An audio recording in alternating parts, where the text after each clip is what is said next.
This is a Headgum podcast.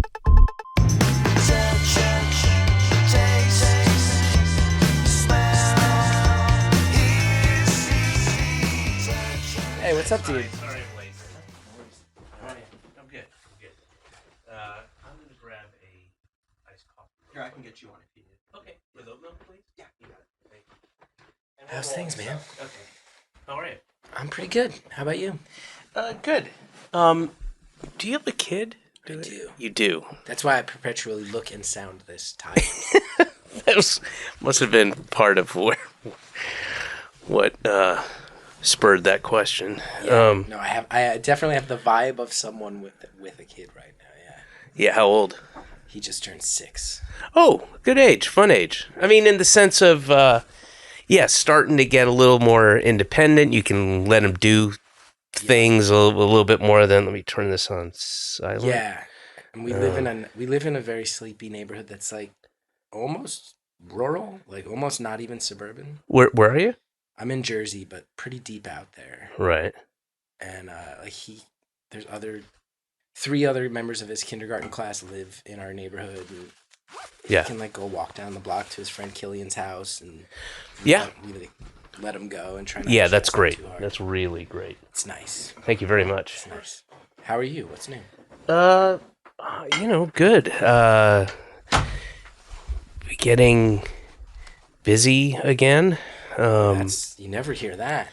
I know. That's a good sign. That's a good sign. In this day and age, I was on tour for quite a while, and then that kind of slowed down a bit. And I've got some more shows next week, leading into a taping, Awesome. and then only a handful of shows after that. But then I'm working on these, immediately jumping into these 2 other movies, indie movies that are shooting around here.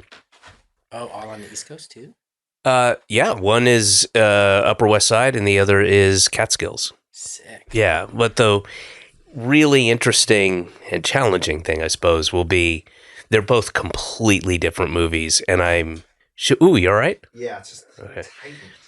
And I'm shooting one of them in between weeks of another one. So I go from this crazy guy with, self-inflicted scars all over his body, and he's like kind of a loose cannon, to like a fun dad. Yeah. Upper West Side dad. And then back into the and then other back into the crazy. Yeah, that's fucked up. That'll be It's fun. going to be a weird summer for you. Yeah, and then I got a bunch of time off, spend with my kid, which I try to do. How old's your kid? She's 8. Nice. And yeah, pretty much from 6 on, I guess it's different. You know what we did? Oh, let me finish my thought. You can start leaving them by themselves for longer periods of time. Yeah. Not in a plunk them in front of the TV way, but in a plop them in front of the TV way. Yeah. There's a different way in which you sit them down. Makes all the difference in the world. They can pick their own TV. He doesn't even confer with us about what he's watching anymore. Yeah. Well, what is he into? A lot of it now, he's finding a lot of actually very cool animation that's probably for kids about 4 or 5 years older than him. But it'll Really? be That's cool. Like what? Guillermo del Toro actually had this really epic fantasy animated series. Oh, okay. It's 3 seasons in a movie, all crazy dragons and shit. And my wife and I would watch it, and we were like, "This is legit." Meaning it was like the subject matter was mature, or stuff would go over his head. Meaning that the storytelling was hey, we're going on a big quest. We've got to get this crystal. We're going to kill these dragons. But he went so quickly from here's Coco Melon. Exactly. To all of a sudden epic fantasy quests where we're this feels way over your head, but he's into it. And I kind of like it. I like that he finds good shit. Yeah. I've been turned on to a lot of cool stuff. There's really trippy, crazy, absurdist stuff out there. There's a couple Korean studios that are doing some crazy stuff. Have you seen Mr. Brown? I haven't seen Mr. Brown. Have you seen Mr. Bread, I think it is, or Bread the Barber? It's a slice of bread that's a barber. And there's, I'm not going to know the names of these, but there's like, and they're roughly 7 minutes long a piece, maybe. And there's Karate Sheep, which I think has no dialogue, and I think it's out of a studio out of Montreal or Quebec or something. And but crazy slapstick, absurdist, kind of jokes for adults and stuff that kids will definitely like. And there's a ton of them, and they're really cool. That's cool. He just got into another one called Dragon Prince, which is another one that we were like, oh, like there's people legit dying and stuff that I feel like 6 months ago would have brought him instantly to tears, where he would have been like, people die. And now he's been on the internet. He's hardened. Yeah. He's jaded. He went on YouTube twice, and now he's all fucked up in the head.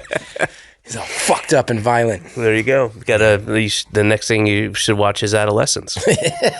Sit down and watch it with him. Force him. Tie him up. It is like I go back and forth where I'm like, sometimes I'm like, he should probably be watching stuff for 6-year-olds.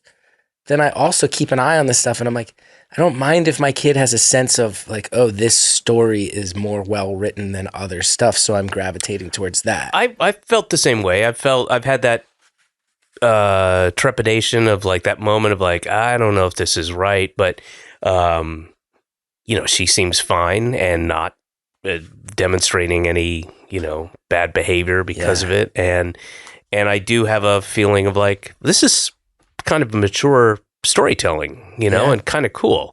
And this is not to say she doesn't have her share of, Sparkle Pony Town and there's like this thing she's watching. It looks like it was made in the 80s, I'm going to guess, or early 90s, but it's Australian called, what is it? It's it has something to do with H2O or something like that. It's about mermaids. 3 teenage girls who are secretly mermaids. It'd be a different show if they weren't secretly mermaids. It'd be a much different show. But they're secretly mermaids, and their one male friend who knows the secret. And then they, they're dealing with their high school shit, and they're also saving Australia. Constantly saving the bay. The secrets thing, my son, he just lost his 4th tooth. Which is so weird. Now here's a question. Yeah. And I'm sure you and your wife discussed it at length. How much does the tooth fairy leave? We give $2 a tooth. Okay. Which for me, I remember getting like a quarter or 50 cents. So quarter. Yeah. Inflation. $2. I think there's other kids in his class getting more. And cost of living. Yeah, all sorts of stuff. All sorts. I mean, the price of eggs, it's all you hear about. Yeah. I think there's other kids getting the solid $5 a tooth, but I can't. I can't. Yeah. It's too much. So we fucked up and gave her $5 for the first tooth. We were so excited. It was a long time coming. And it was a big deal. And she cried when it came out, even though it wasn't a pain cry. I think it was like this emotional thing because and it was a solid physical marking of I'm getting older kind of feeling too, and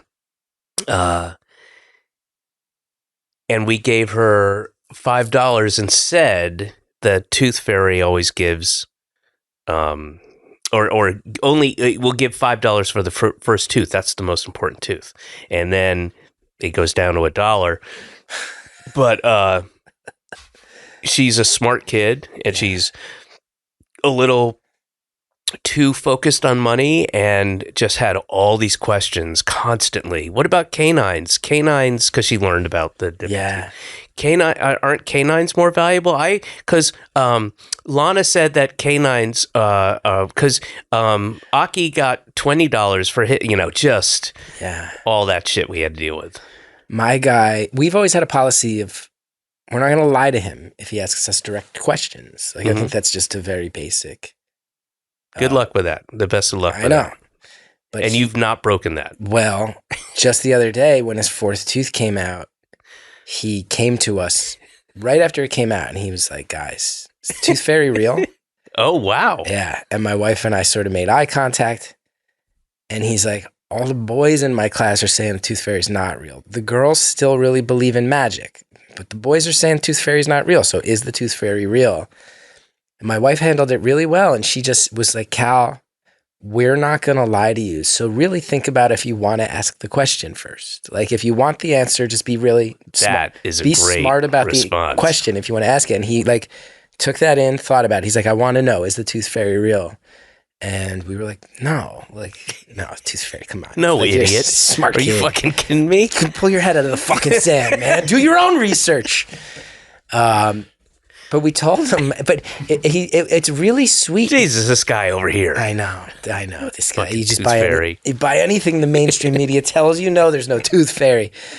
But it was also super sweet because then he's still little enough that he was like, can you still put my $2 under my pillow? Like That's great. He still wants the experience, and he You could not likes have the had a story. better outcome I know. from that situation. And he did ask about the Easter Bunny. He hasn't had the Santa.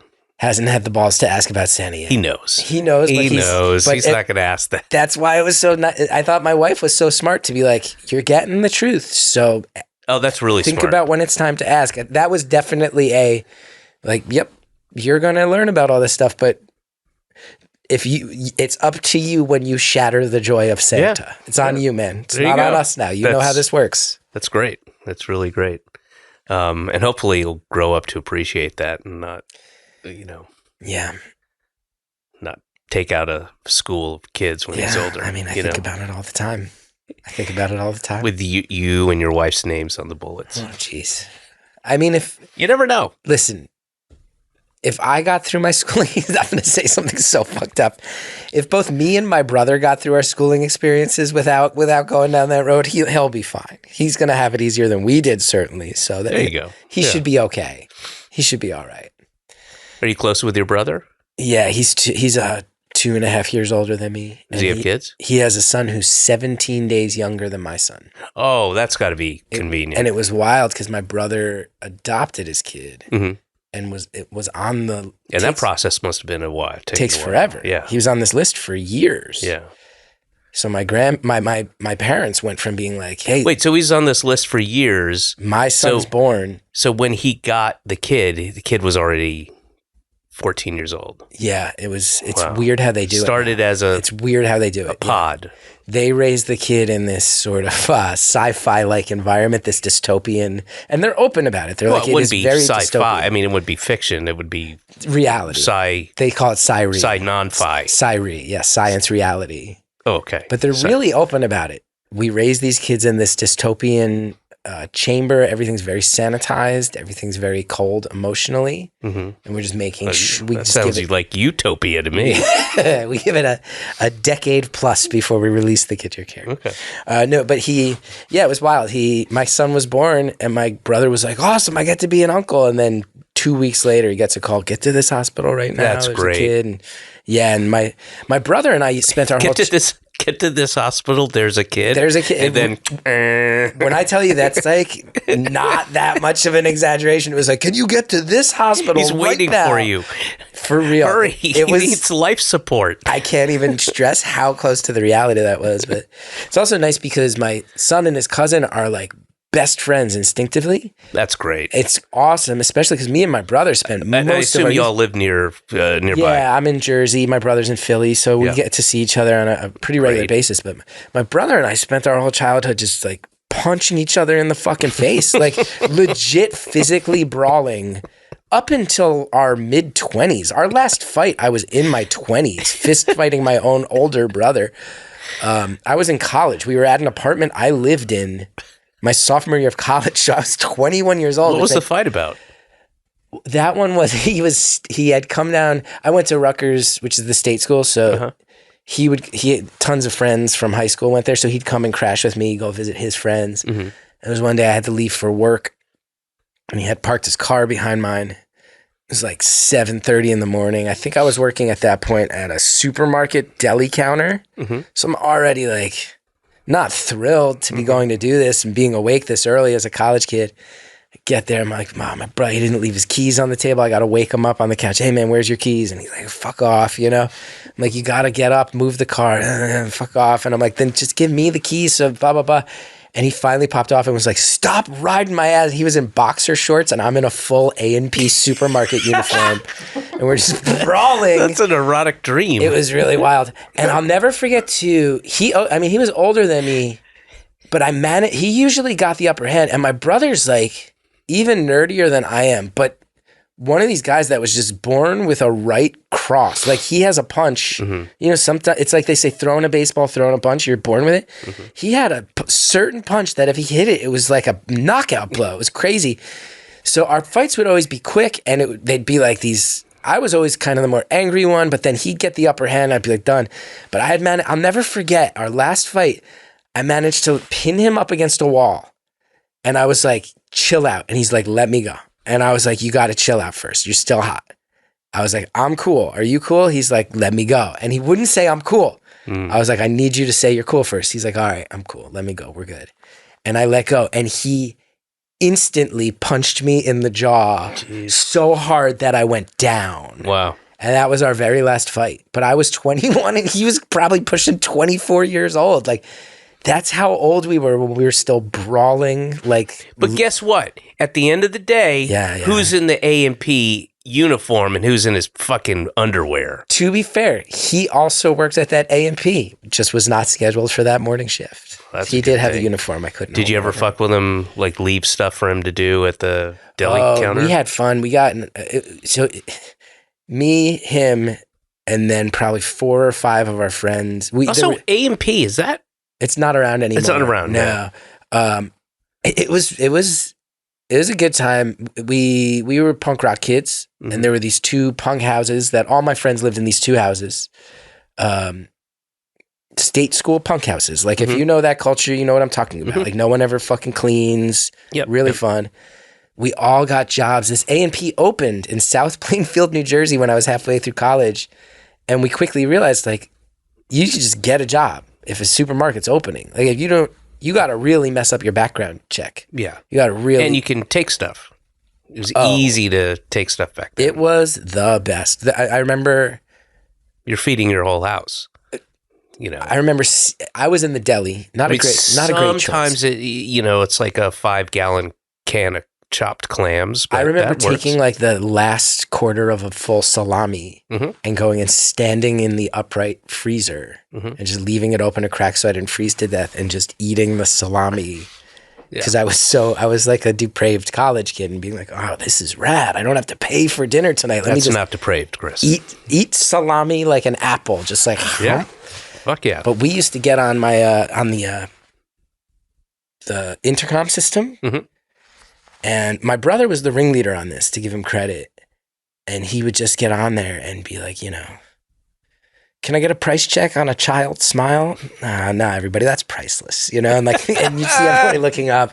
And then my other friends in the different departments would all hear it and take it as a challenge. Right. Start seeing who can say the craziest shit over the intercom. And that's great. My best one that I remember was Decepticon attack in aisle 3, and then moments later, Autobots to aisle 3, please. And after maybe 3 or 4 days of us all trying to sneak this, the general manager gathered literally every worker on that shift from every department and was like, hey, I can't figure out who's doing this. I have my suspicions. But since I can't figure out, I just want you to know, we have people who want jobs. It's like easy to get more people through the door. And if anybody fucks around with the intercom on this shift, the entire shift is getting fired. And everyone just turned and looked at us and we were like, okay, message received. But that was... Oh man, you had strength in numbers. He gave you the opening to keep fucking around and have everybody leave. You think, but there would have been like 40 he couldn't have fired everybody. North Jersey people that would have just beat the shit out of us in the parking lot. None of us were in the union yet. He was going to fire I like see. 40 yes, people. Understood. He's like, I'll fire every cashier. I'll fire everybody who's in the back doing And produce. it's just you and your brother and a couple It's friends. like me and my... It's not the entirety of the store. That's, me and my brother and our friend Jan having a little too much fun on the radio, and now these people... This single mom can't feed her 2 kids because we're fucking around talking about Transformers on the intercom. But those were some of the best times. Yeah.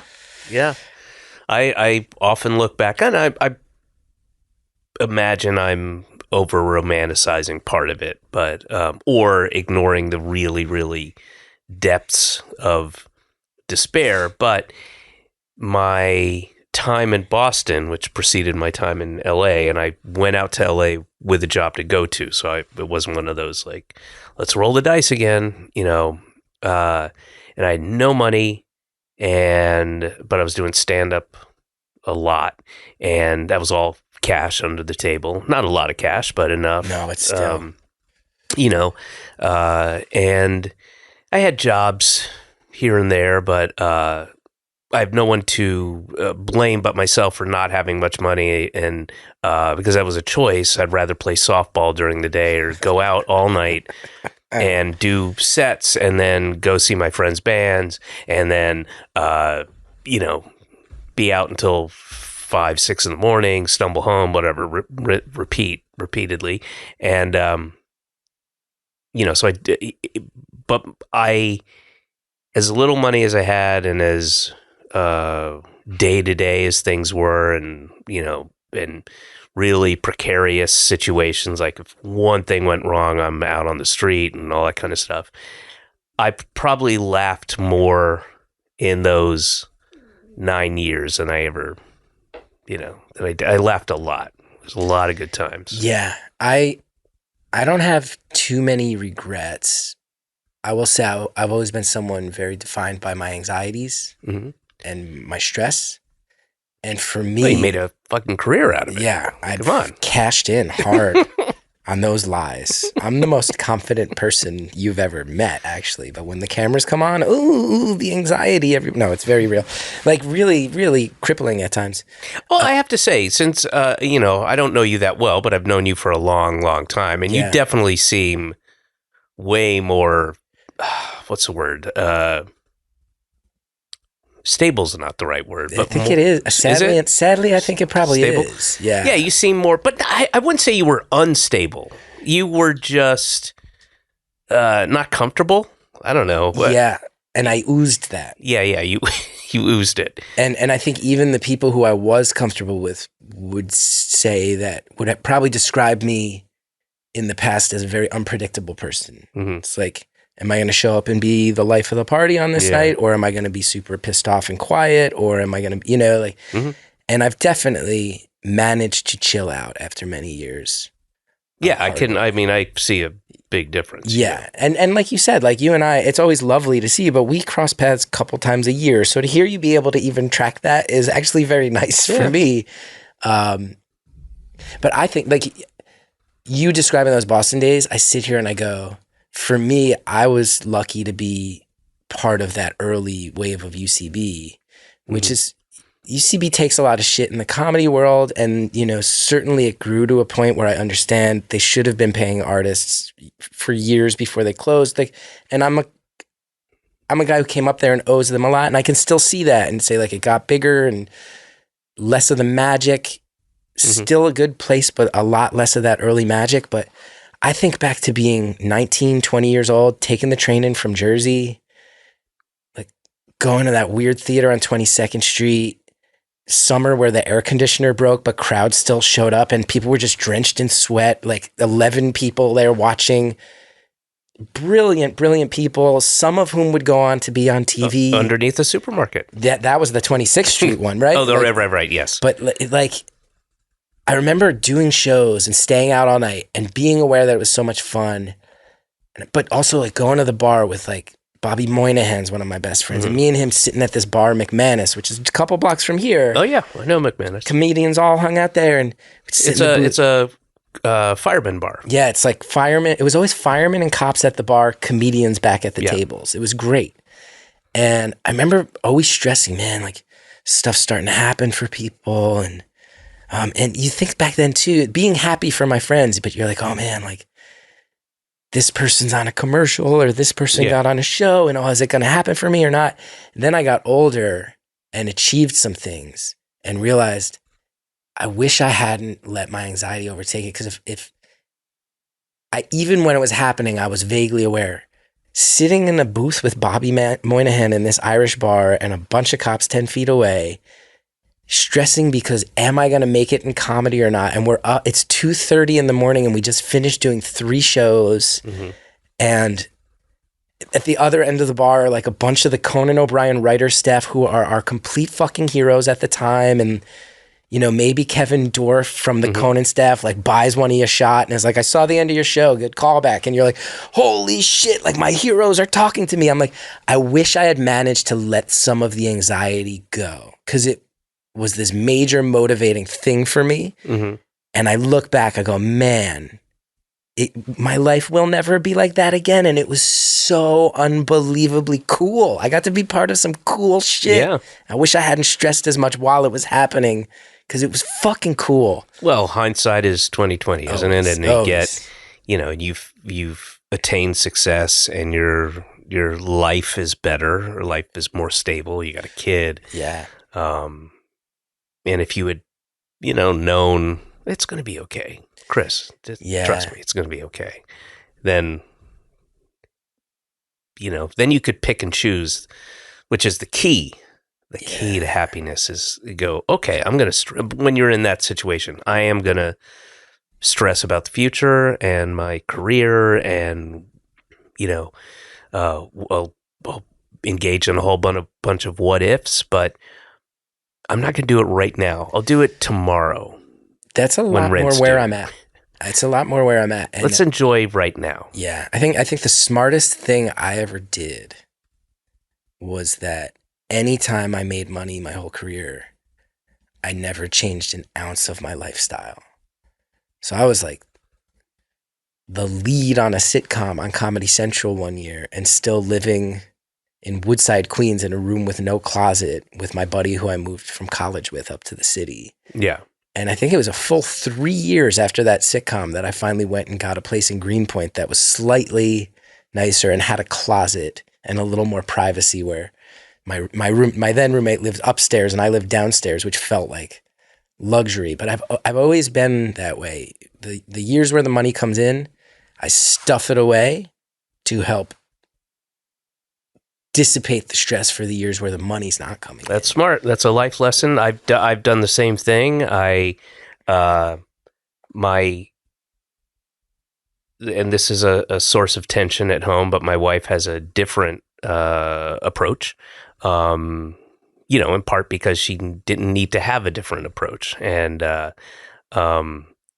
but I mean, I've said in kind of moments of frustration and, you know, we've talked about finances, you know, and we have to, you know, simply put, if you're not making money, then, and you're always spending money, then you're spending money.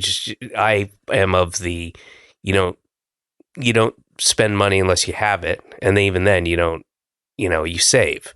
And I've never ever been like, hey, I should be getting this check, because that shit goes awry as well. Or, I mean, a million things happen. We all know that. And, I mean, including COVID. I was supposed to go out on tour. That would have been a bunch of money. Well, that's not money. But we never altered our, you know, actually, I want to be completely fair to her. When we had a couple of lean years. I've saved a ton of money, you know, because I don't spend anything. I mean, I don't spend money on clothes, or I don't eat out that often. I'm not one of, you know, I don't have a fancy car or fancy anything. And she, you know, used to be a kind of passive aggressive jokes about the, you know, 5 packages a day of whatever. And like, hey, when do you think we're going to be done with the house? Is there more stuff we need? I guess we do, or something would, you know, I get something for the fucking, a thing that is for the kitchen that's looks somewhat like 17th century Dutch, but it's got it's supposed to have some sort of practical purpose, but I don't know what it is. But it's like an old thing that you put in tea, or I don't know. Yeah. And you get a little box, and I'm like, oh, that'll make everything better. Now we're done. We're done, right? We got everything. There's no room for anything else, and she really, when we were facing, several years in a row, she did change her habits. So that's good. But I mean, it's still like, I'm of the mind, and I'm proud of this. Like, I don't take a lift unless it's pouring rain or the subways. I just don't. I don't drive into Manhattan for it's crazy to me. I take the subway, I ride my bike, I take a bus. I mean, and I don't walk to the subway going, aren't I a good person? Yeah. It's just what you do. And it's years of training, right? It's years of.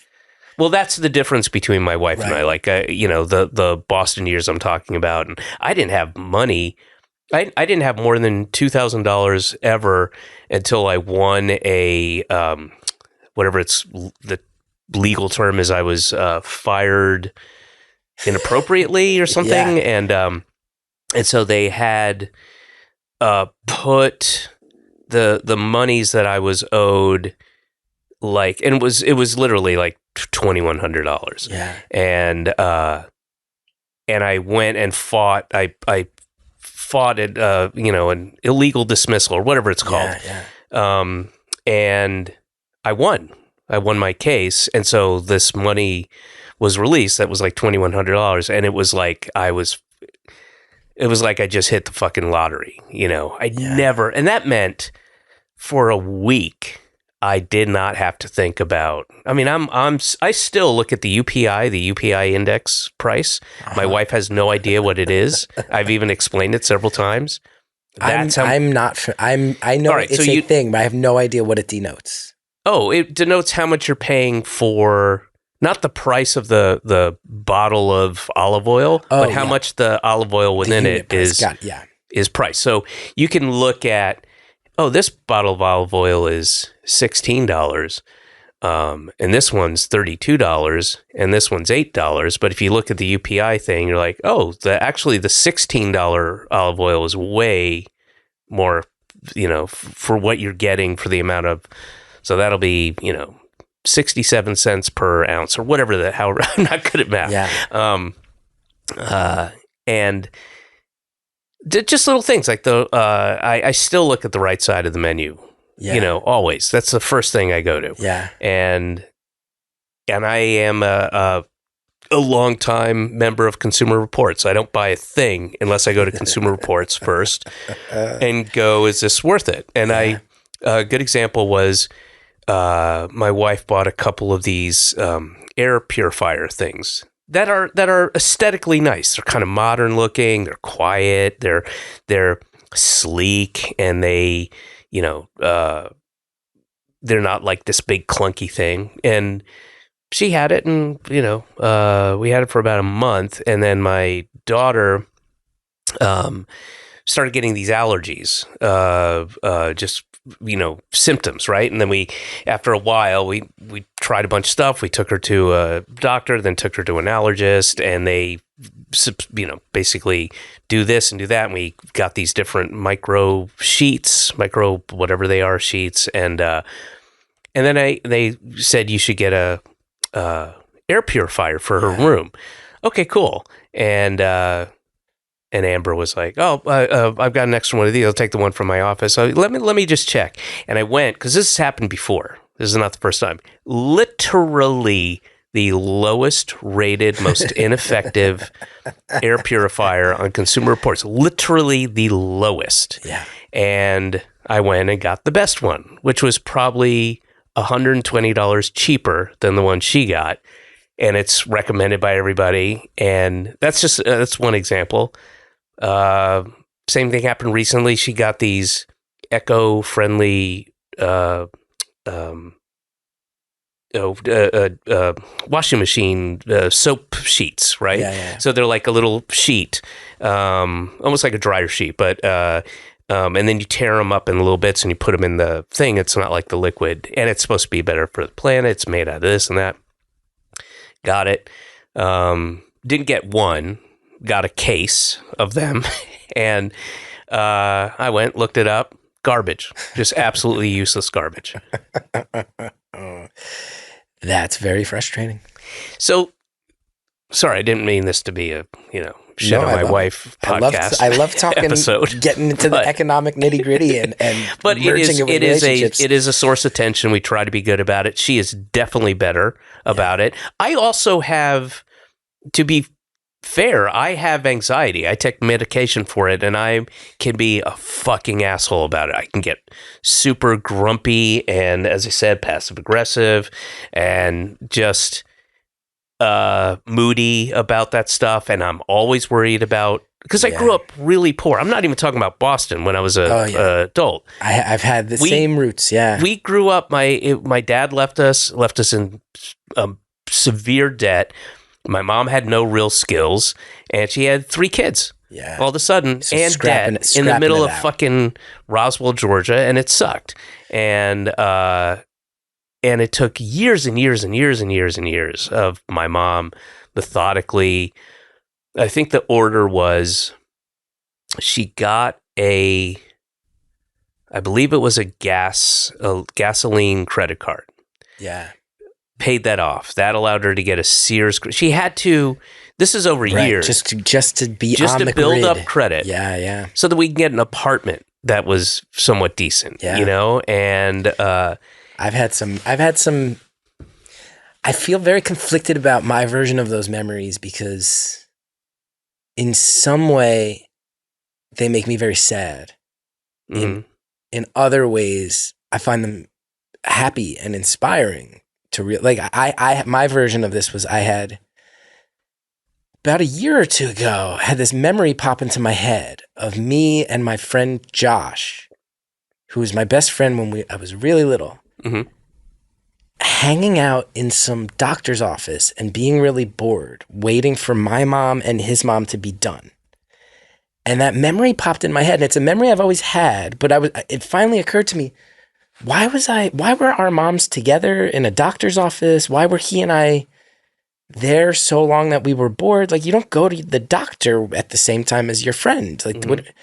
And I called my mom up and I said, I have this weird memory of you and Joanne at this doctor's office and me and Josh like getting restless and me and him having fun, but getting bored. And she goes, oh, that was that place in South Orange we used to go. I grew up in a town called West Orange, and I was like, what was it? And she told me that her and her friend found out there was this place where you could go, and they would get these giant, like, bandages, like patches, put on their arms, and it was cosmetic companies doing the human testing to see if they cause adverse effects in humans, skin allergies or burn marks or whatever. And my mom was like, we'd go and do it once in a while, and then you guys would get to have a pizza night. Like, we'd go and they'd give us $40 cash, and that Friday, that weekend, we'd have pizza night. And I have all these warm memories of pizza night. I remember that being a big deal in my house, that every once in a while, my dad would go to Johnny's Pizza, and we'd get pizza night. Yeah. And you realize, like, my parents were on such a tightrope of a budget that my mom was doing weird medical tests. Yeah. So me and my brother could have this happy thing once a month. Sit there, I'm like, man, that is not my reality. But on one level, that like makes me want to cry. On the other level, I'm like, that's what a beautiful thing. What a beautiful thing.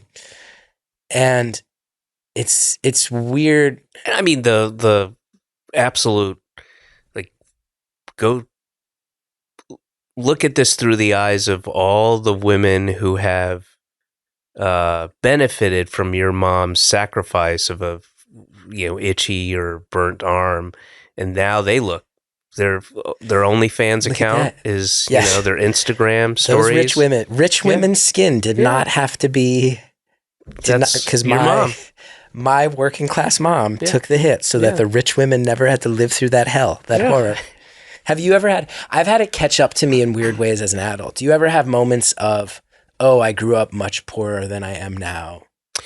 I mean, not any kind of revelatory new things. I do, when you were talking about you and your friend, that I have a lot of, not really specific, but a lot of memories of, and I'm more attuned to them now that we have a daughter and we have money. So we have a nanny, and we have my sister just went back to Atlanta. She will fly my sister up, right, for a week. My Amber will bring her up like, I need I need to finish these writing assignments and I need help, and my sister Wendy's happy to come up here. She and Marlo are, get along like a house on fire. I mean, they're great. And but we'll pay her to fly up and hang out and stuff, and so there's a lot of that, and the thing that my daughter's never really experienced and probably won't is the thing that you and I and my sisters had to experience, which is, you say your mom and dad were together, yeah? Yeah. Okay. And we also moved around constantly, so there weren't a whole lot of neighborhood folks until much later, until we were kind of grown. But what I'm describing is the thing where you have to go to the DMV because your mom has to go to the DMV, and can't leave you alone. And there's no school, it's summer, whatever, and there's nowhere to put you. So I would, and my sisters too, you'd tag along to a doctor's appointment or the DMV or, wherever you're an adult parent has to conduct business, and there's nowhere to put you. Yeah.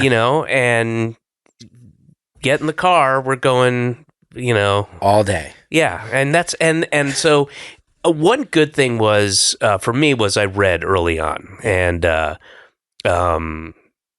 so that I had that. I was a real nerdy kind of, bookish kid, and so I would read, but my two younger sisters were just, it was tough, and it's something that, some kids, and now kids, you can take them and they've got a Game Boy or iPad or whatever the fuck it is. I probably just really dated myself. I'm sure there's a million things. A Game Boy is now it's the Switch, right? The Switch, right? Switch, or whatever it is. The modern the phone. Kids have their phone, whatever. So, but back then, there was, if you didn't have a book, I read a lot of Sunset magazines and. Oh yeah, Doctor's Office. Weird bad magazines were really a huge factor in my childhood. Old person magazines. Yeah, I had a couple of years ago.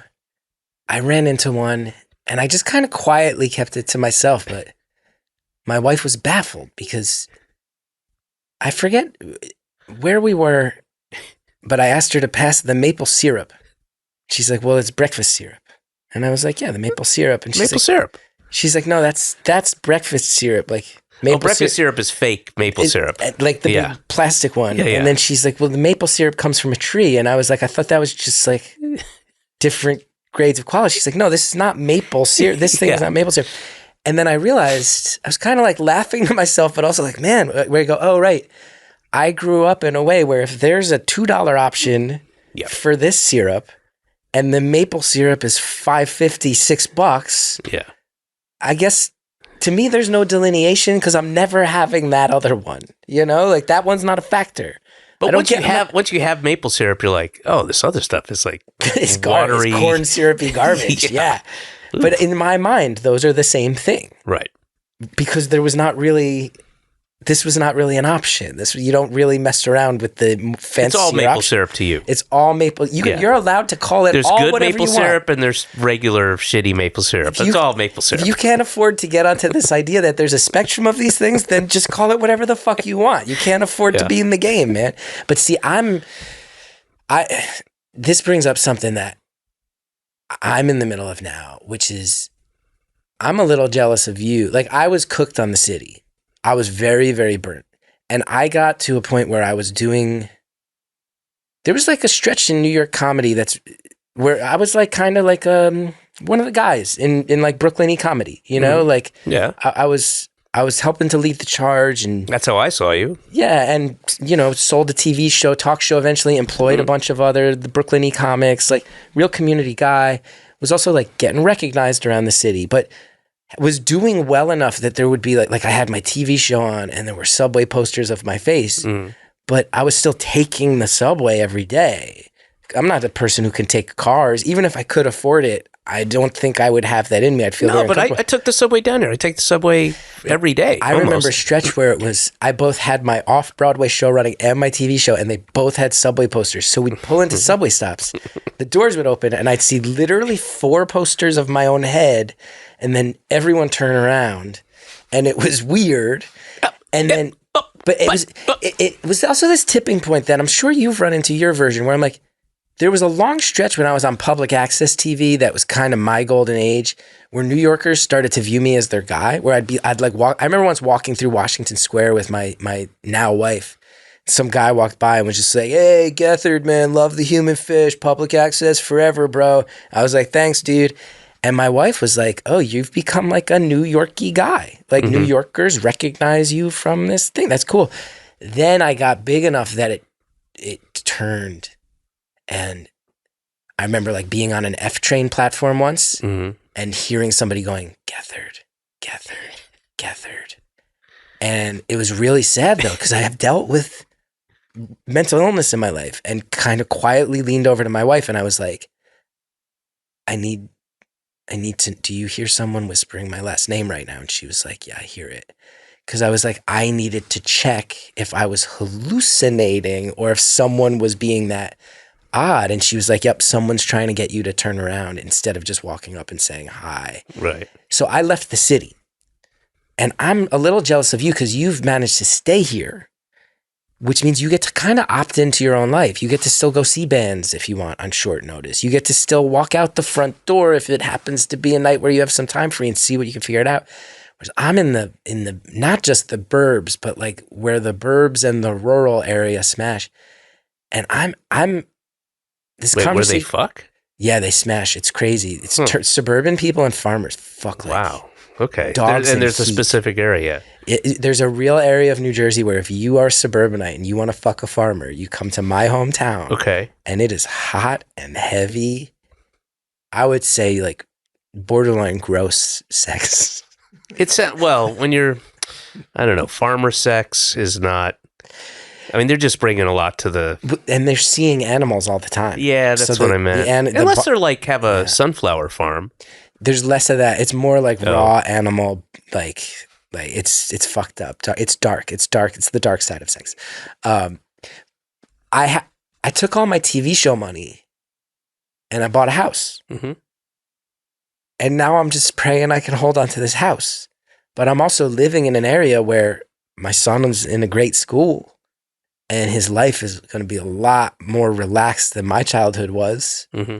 And it's prettier and there's more trees and things to look at. The houses are a little far. You don't look out the window and see across the driveway and you can see, oh, the Scagliozzi's next door are having chicken tonight. Like that's how close our houses were together growing up. Like, but I have also realized that for as lovely as it is, I don't make nearly as much money as I made 5 or 6 years ago. I'm making 20% of what I made at my peak. Right. Some of that is because I needed to slow down for my own well-being. I'm still doing well enough, but I'm also now living in this area where some of the people, like my kid is in kindergarten with families that I've realized some of these families are real big money. Mm-hmm. And I'm now having all these weird insecurities of like, oh, I've never known how to be around people with this much money. And I got to learn because we're raising our kids in the same town. They're in the same class. We're going to be at as long as you're not, together. Doing that status seeking, keeping up with the Joneses thing, it's no big deal. If anything, I probably go in the other direction too much. I had a friend in town recently tell me, he's like, you know, one thing I love about you? And I was like, what? And he's like, you're just like totally comfortable dressing like shit. And I was like, what? And he was like, a lot of the other dads around here, like they wear real expensive stuff and you just dress how you always have. Like you just wear dumpy shit. And I'm like, that wasn't a choice. Like this is just how I look. Also, that's a weird thing to admire. But he's like another dad, sort of in a similar boat. Right. If he ever hears so he's this, just looking for you to buoy his kind of like, hey, you and me, brother. We're in it together, man. We don't need Armani suits to go to the... I didn't realize I was standing out as someone who looks visibly inferior to those around me. Now I have another thing to be insecure about. Don't be insecure about that. It's hard Fuck not that. to. Fuck I know. that. It's funny too, because as an artist, you realize it cuts through the class warfare. Like we get invited into all the rooms because people think what I do is cool. Yeah. So like, well, that's the thing. They know, and it's a part of the aspect of what you were talking about earlier with people going, "Hey, bro, I love your shit." Like they know you, and they feel like, and to a certain degree, they're correct that they know you, and you don't know them, and your neighbors don't know each other unless they go out and introduce each other and they have a conversation and stuff. But there's already a depending on how you look at it, an advantage or disadvantage. People know you, they know your point of view, so. Yeah, it was funny too. I moved to a neighborhood that has an HOA. Mm-hmm. So they all got my name first and they all watched tons of shit of mine before I moved in. And like, I mean, I had I don't know, he's suicidal. I don't know. You don't even know. I had neighbors who the first time I meet them, I'm like taking groceries out of my car and they walk a dog past and they're like, "Hey man, you just moved in, right?" I'm like, "Oh yeah, a couple weeks ago." They're like, "Really, I got to tell you, just so psyched you didn't kill yourself. And that was really moving, that thing that you did on HBO, because, everybody's had their thoughts and, I'm just psyched you're alive and not dead via suicide." Like 4 real conversations like that, moving like, what did I do? Let alone my old public access show. But that's a good thing. I mean, in the moment, it's shocking to be like, right, sure. "Oh, watched a bunch of episodes of your old TV." Like, elderly neighbors of mine where I'm like, "This is not really my thing, but that's cool that you did that." And I'm like, my public access show has episodes where I'm like in tighty whities and there's a dominatrix melting wax onto my bare chest on public access TV while I scream in legitimate pain. And I'm like, well, I'm glad that Susan across the street saw the dominatrix bit I did in 2013 on public access TV. It's very, very fun. And also at times I'm just like, man, they all know so much about me because there's so much out there. But that's part of what we do, I mean, and that's part of this, this and the last generation of stand-ups are way more personal, you're not getting up there going, making jokes about Walmart and stuff, I know. I've retreated from being as public as I used to be, in part because of this. Yeah. I'm now making much... Well, you were also... you were an extreme version of what I'm talking about. Yeah, I will give myself credit that there was a time, I think, in New York where before confessional got as confessional as it was, that people would sometimes be a little bit like, this guy. I don't think it would be shocking. Like my 2017 HBO special was shocking to people when I was working it out in 2013, 14, 15. Right. It felt shocking. I don't think it feels shocking today. And that's represents a lot of progress about people being vulnerable, people talking about mental health. You were part of. You were part of, and I'm proud propelling of the evolution. Very proud of that. And certainly, Maria Bamford, Gary Goldman, a lot of people who Aparna, like so many people who talked about mental health where the conversations changed, but it felt shocking back then. Yeah. Now it doesn't feel shocking. And I don't know if it's feeling like I've done my part or if there's some fear I have to reckon with, but I'm like, I don't know how to go there anymore. And I'm not comfortable being as personal anymore. And I helped lead that charge. You did your bit. Now it's time to retire. Yep. Enjoy your ARP paychecks.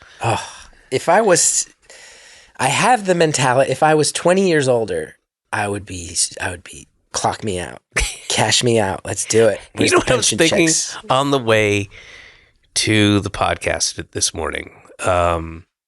I don't know what made me think of it. I was walking on the subway, and I guess I was feeling fat, like I was going to like start this kind of diet type thing. It's been hard with being on the road. It's extremely hard, but I'm pretty much off the road now and starting these other projects.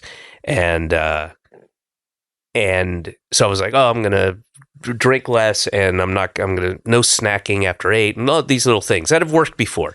And I had for like the first thought, because I'm going to be doing this, one of the movies I am naked. I have to be. That'll put you in your head. And so, how naked? We talking full frontal? We talking butt? I don't think they're gonna. They're not going to show my dick and balls. But I once shot a full frontal scene and it got cut from the movie. Really? What was the movie? It was Mike Birbiglia's the Don't Think Twice movie, which is about an improv troupe. Yeah. A guy basically gets SNL. It's very much easy acting for me, having been around UCB in the 2000s, to be like, what's it feel like when your friends all move on to great success and you're on your improv group? I'm like, oh, I lived that for a long time, so I did it. But we shot a scene, and Mike, I opened for Mike for a year. He and I are very close, and he came to me. He's like, I've got this idea. It's sort of like based on this urban legend about an improv guy who would get naked in his warm-ups, and the group all found it funny, which I think sounds problematic today, but I've been assured that it was actually it was a funny thing when it happened, blah, blah, blah. I don't know much about it, but he's like, I've always heard this story, and I'm wondering if you'd shoot a nudity scene. I was like, frontal? He's like, yeah. I was like, yeah, I'll do it. And we shot it, and I'll never forget, I was at a punk show at, there was a great space out in Bushwick called Shea Stadium, not where the Mets played. They named it after it. This little punk space, like above a warehouse. I put 2 and 2 together. It was awesome. It was the actual It was the best. But people often, I would sometimes advertise I'm performing at Shea Stadium, and relatives of mine would reach out and be like, holy shit, you've arrived. And I'm like, no, Shea Stadium doesn't even exist anymore. But I was at this punk show at Shea, and this girl was giving me the side eye, and finally came over, and she was like, your name's Chris, right? And I was like, yeah. And she's like, I just saw a screening of a movie you're in. And I hadn't even seen it yet. They had just started doing the test screenings. So I was like, holy shit, like, how was it? I'm excited to see how that one came out. That was like a very heavy lift acting-wise for me. Usually I get just cast as sort of an off-putting nerd when I do any acting. And Mike was like, no, you're going to be like doing some of the emotional stuff in this one. It was cool. So I was all excited. I'm like, how did it come out? This and that. And she's like, it was good. And I could tell she was holding back on something. I'm like, what's going on? She goes, I just want to say, like, thought it was a really weird choice that they showed like full penis 90 seconds in. And I was like, what? She's like, they showed your full, like there's a full screen shot of just you full frontal naked on screen, and it's 90 seconds into the movie. And I was like, ooh, I didn't realize it was like that early on. It was going to wind up in there. And then I got a little nervous, and I called Mike, and he's like, yeah, buddy, I was going to tell you about this. Like, that's very consistent feedback, so I think we're going to cut it. And I was like, all right, thank God. Apparently, the first half dozen screenings, everybody was like, why the fuck am I seeing full dick? I'm like just settling in. I've barely put my phone on airplane I'm mode. eating popcorn. Yeah, now there's just a full-on hog. Eye level to me. Surround sound dick. And it was shot in IMAX. It was. 3D IMAX too. Oy. Yeah, it was. Anyway, you were saying, so you have to get naked. Yeah, but it won't be, I mean, it'll be artfully concealed. Yeah. But what I was saying was, I need to, because I've got this, what is it called? Visceral fat, I think it's called? Yeah. Not visceral fat. The stuff that's like dad beer belly hard, like not soft, like this thing, like you could punch me and I wouldn't even flinch. Wow. And wow, like those Russian guy, things. I do feel it's weird how often we cross paths, and you start bringing up like physical, like you could punch me and I wouldn't feel it. That's my thing with you. Yeah, no, I've known it. I've asked other people if I have dropped that hint and suggestion for years, a million times, and you've never hit me. Not once. I feel I've talked with other comedians in our circles. So you are understanding what I'm putting out there. Yeah, I have felt you, David Cross, trying to bait me, Chris Gethard, into a physical confrontation for well over a decade. Yeah, but just in the stomach. Yeah, no, it's always really very specific. Yeah, extraordinarily specific. It's like the Houdini thing, and I got to be prepared. Yeah, I don't want to die of a ruptured spleen. Yeah. But I was like, okay, I'm going to drop a few pounds, and then I started justifying it in a real way, not in like like I really it was real to me. We're like, you know what? I'm fucking 61 years old. I can have a fucking beer belly if I want. Who gives a goddamn? Fuck them. Yeah. I'm going to keep eating the way I want to eat. I love that. I've earned it. I love that. Good on you. Yeah. I turn 45 tomorrow, and I just... Oh, happy birthday. Thank you so much.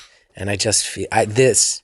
I've begrudgingly hit a phase where I go, I've been telling myself for like a year and a half I'm going to lose some of the weight I'm carrying, and now instead I've started admitting defeat by just sizing up my clothes. I'm just buying bigger clothes. That's... which is telling me you're never going to lose that weight. Is... That you can get rid of easier. I would say don't let that turn into this. Okay. Because I had that for a little while, and then that turns into this kind of harder. And I was reading about it. Okay. You know what? Oh, God, I remember this was from maybe 2 tours ago or my last tour, something. I was talking about, tour belly, whatever, which happens every time I try to lose weight before I tour in anticipation of the 5, 6, 7 pounds I'm going to put on. And a guy in the front, it was a standing show, and a guy in front's like, yeah, and he points to his thing. He's like, that's why I got the term. I think it's visceral, but visceral means you can see it. Yeah. So maybe that's not it, but it's something like visceral fat, and it's a different kind of fat. It's like a hard rubber, and it doesn't go away. It's hard to get. It's the kind of thing like the normal.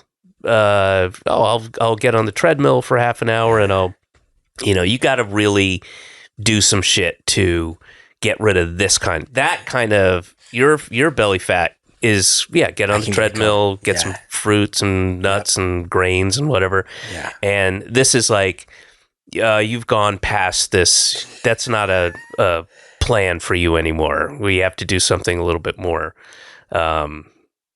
And I really was like, it's something I've made fun of and I've scoffed at, but I was like, what about those, the cryo things? Can I go freeze this out? Oh, you started looking for weird ways. Looking for weird shortcuts. Yeah. Shortcuts so that I could keep drinking. Yeah. How can I do this, lose this weight, and keep drinking as much as I do? Yeah.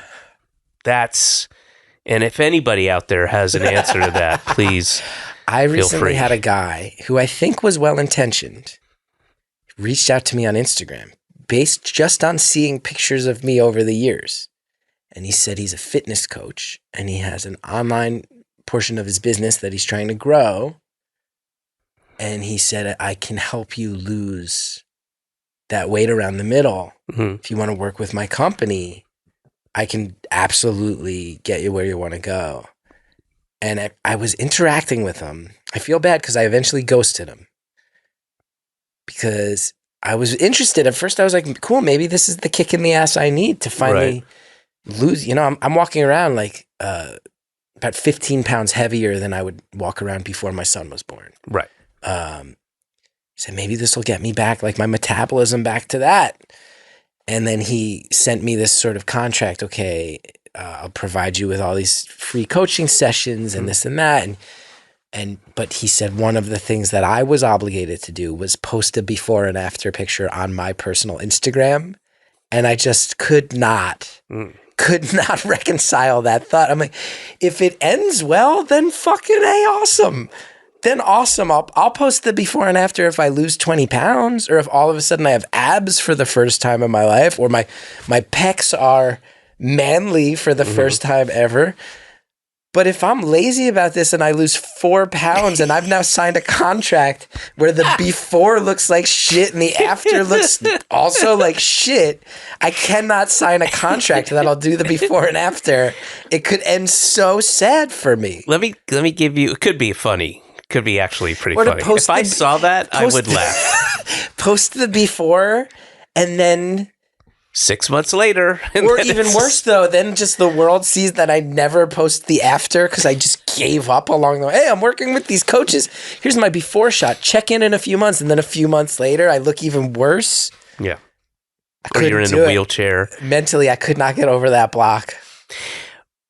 I have a suggestion. Yeah. All ears. Knowing based on what we were talking about earlier, for a way to lose weight. Yeah. A way to get you to commit to lose weight. Sure. Sounds like a joke. It's not. Okay. Join a gym. And join a gym with a healthy monthly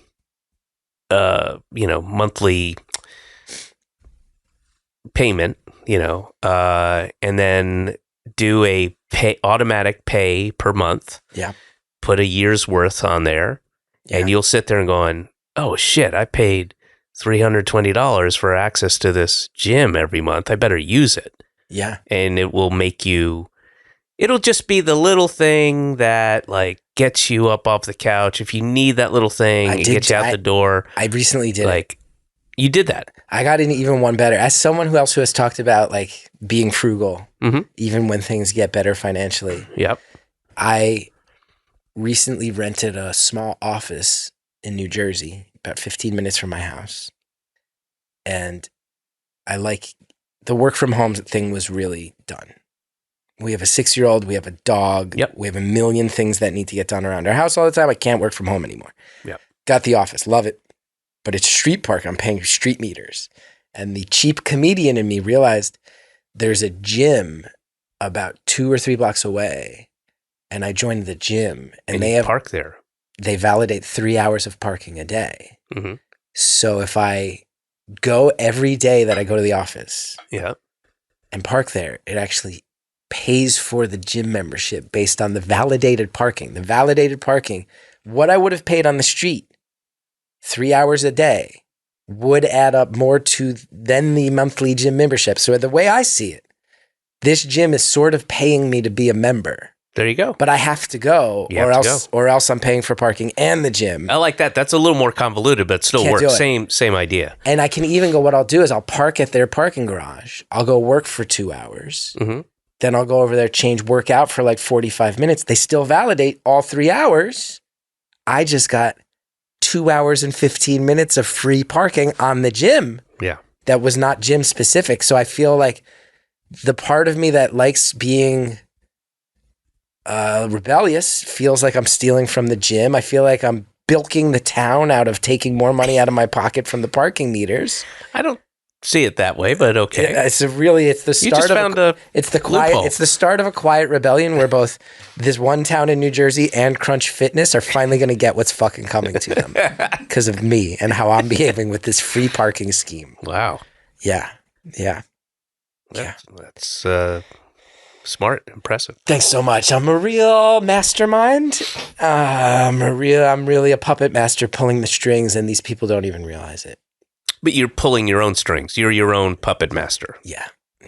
So you're aware of what you're doing, but you're also not aware of what you're doing. I'm aware of what I'm doing. I'm also aware that no one else cares. That when I'm in my mind and I'm like, I'm fucking over Crunch Fitness a little bit and this town in New Jersey's oppressive parking policies. I don't think you're fucking them. No one cares. No, I know.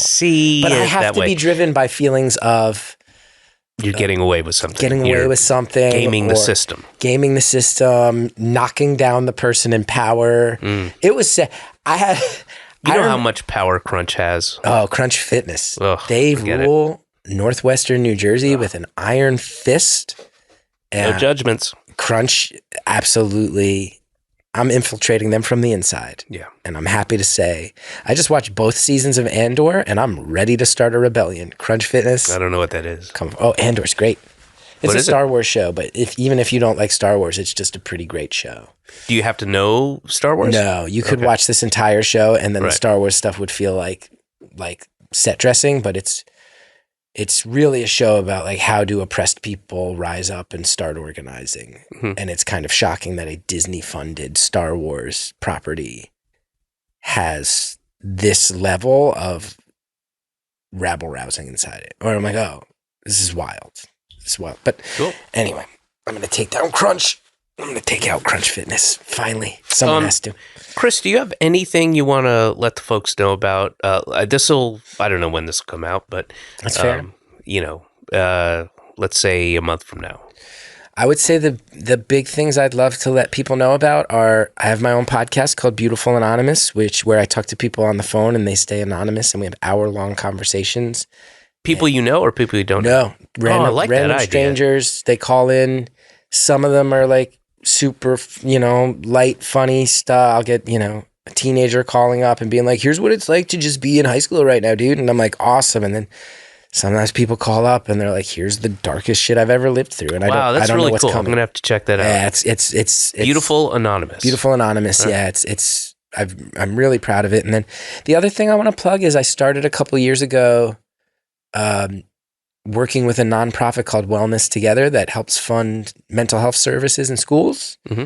And they helped me build a thing called Laughing Together, where we do comedy workshops with kids to get them communicating, get them pushing through their anxiety, get them letting their guard down around each other. That's good. That's great. All the things about improv that I think are so great with kids that, in the same way that I think a lot of people grow up and they're like, I never want to go see my friends' improv shows ever again. But I'm like, but it's fucking fantastic for kids. So I work with the mental health professionals to build that, and it's really joyous. So I'd love to plug those two things. Well, mission accomplished. Yeah, thank you so much. Are there any plugs you need to get out? Yes, actually. People don't ask you enough on your own show, right? No, I don't think I'm ever asked. And then they put you in the weird position of having to just steamroll your own plugs in, which always, it is what it is, but I'm going to open it up to you. Why don't you get some plugs out, David? All right, so let me get my phone here, my calendar. So I've got a couple, I think by the time this comes out, those will be done. So let me say that I know that on July 12th, let me make sure this is correct. July 12th, I will, there is at the Bell House in Brooklyn, great room, great place to perform. There'll be a benefit that I'm headlining for Little Essentials, which is a organization that I work with that gets donations and raises money and goods for impoverished kids in New York City. And they're amazing. They're selfless. They're so great. And it's humbling every time I do so. And I've been working with them for a long time. And so we're doing a benefit to raise money for them. And then they do like diaper drives. They're doing a diaper drive right now. And formula and clothing and all kinds of stuff for kids 5 and under. And, new parents who don't have money. So that'll be July 12th at Bell House. It'll be me. Who else is on there? Janine Garofalo, John Glazer, Sean Patton, I believe Shane Torres. There's a whole slew of people. Sick lineup. It's going to be great. Sick lineup of good-hearted comedians. Yes. How often in 2025 do you hear about a lineup where everyone has a good heart? Not often. Not often enough. Well, Brooklyn, you're going to have Brooklyn's more of that. Hanging on. And then, what else? Get Chris some water. Yep. All right. And can I do one more? Yeah, do one more. And so I've been hosting this new variety show called That Show, hosted by Chris Gethard. And it's been really fun. And it's a lot of it's like, I bring in some of the other people who have been doing it for 25 years. Mm-hmm. And then there's also a lot of these like experimental clowns around Brooklyn now. That's becoming a whole scene, these sort of renegade clowns. Do you know Stamptown? Oh, Stamptown is leading the charge with these clowns. I love Stamptown. But I'm doing, in August, I'm doing, for the first time, we've been doing it at UCB, which is a small venue, but we're going out to White Eagle Hall in Jersey City. Mm-hmm. Oh, I'm playing there. Oh, it's great. It's a great spot. I'm playing there, in August, I want to say. Oh, you're going to love it. Have you been out there before? No. It's awesome, and Jersey City is crushing it right now. Jersey City has its own little micro-comedy scene, too, full of July great comics. 19th. Oh. So the week after that benefit at Bell House, Jersey City, and I believe, yes, I'll be White Eagle Hall. White Eagle Hall. You'll love it, and the Jersey City comics they're their own little scene, and they're great. Cool. Great. Nick Fierro, Alex Grubard, Alex Nicholas, these great guys. You'll love it out there. But we're going to do like our first ever leap up towards a big show at White Eagle Hall, I think August 6th or 7th. And I recently found this clown who's also a strong man, and he crushes cans on his head and lifts cinder blocks up with his teeth. So I think I might try to see if he'll come do the Jersey City show. Why wouldn't he? So That's got Jersey City written all over it. If you've ever wanted to see a clown crush cans on his own head, Constantly. come out to Jersey City, everybody. All right. Now, Chris, it's been an absolute pleasure to see you, have you on the show. I end every episode with a question from my daughter. Okay. And you can answer it in any way you see fit. Yeah. Okay? Yeah. So the question today, your question is, Chris, why are bumblebees furry?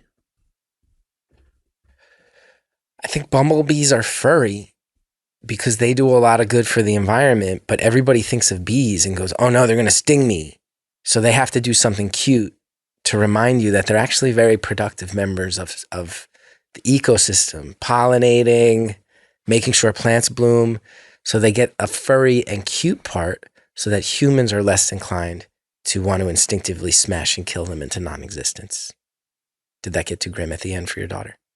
No, there is no to anything. Okay, it's you, as I say. Then I can keep going and just let your daughter know that I think humanity's instinct is to see something it might view as slightly dangerous and to crush and eliminate it forever. Yeah, right. And only in hindsight do we then go back and actually see their value. And we have this real habit of looking back and going, oh man, let's celebrate this thing now that it's gone. And never recognizing we're the ones that snuffed it into non-existence. And that's happening with the bees right now. So if they want to be a little furry, to say, hey, chill the fuck out. Take it easy on us. Chill out with your pesticides. Chill out with your aggression. They're just trying to hang on in the face of one of humanity's darkest and most hypocritical habits. Well, then how do you explain Honey Nut Cheerios? I've been trying for years, and I don't know how to get people to understand the actual many layers of emotions I have about Honey Nut Cheerios. Do we want to do a whole second episode of the podcast? Because that could just be hours on its own. Yeah, we do. But unfortunately, we don't have time. We have to turn the studio over to Huel Protein Drink. All right. That was fun. I love getting to catch up, man. That was a Headgum podcast.